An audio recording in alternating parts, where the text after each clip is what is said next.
Në udhëtimin jetësor, suksesi dhe dështimi nisen njëkohësisht, por vetëm një do të arrijë në fund, në garën e gjatë ku herë kalon njëri e herë tjetri.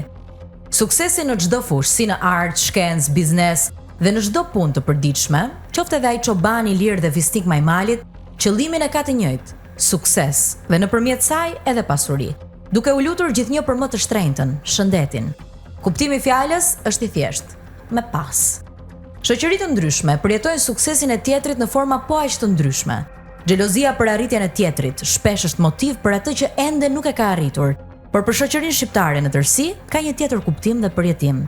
Suksesi i tjetrit shihet me zili, smir e quan populli, shihet me dyshim, me pyetje dhe përgjigje të dhëna po vet nga ata që mendojnë dhe e shohin me verbërinë e tyre, pa pritur që tjetri të thotë se si ka arritur diçka. Ku bë ai? Ku ishte? Ku shkoi? Kush ta ketë mbështetur? Ngre pyetje koshienca.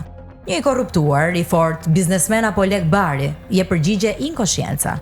Me kaq mbyllet më dyshja për ata që nuk e vrasin mendjen për dështimin e tyre, i cili është më se normal në një shoqëri të hapur, por vrasin mendjen dhe kohën e humbin për dhënë përgjigje veshur me arsye të parsyeshme për suksesin e tjetrit.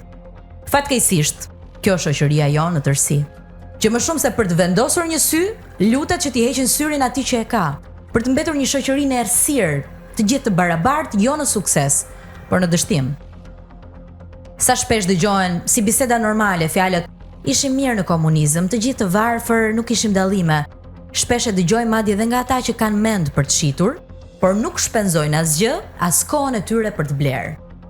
Po, një po e madhe mbetet joja që duhet i themi klientelizmit, mungesës së meritokracisë dhe kushteve jo të barabarta në nisjen e rrugtimit me suksesit apo dështimit. Ama gjithkush ka një rrugë për të zgjedhur, dikush me mundim dhe një tjetër më lehtë. Ishim mirë kur ishim të gjithë keq, është jo fjalë por mendësi, që po na lë në kushte mesjetare edhe pse për ditë flasim për inteligjencën artificiale. Fatkeqësisht, as AI nuk e ndryshon dot trurin, atë pjesë që shërben për të kuptuar dhe vepruar.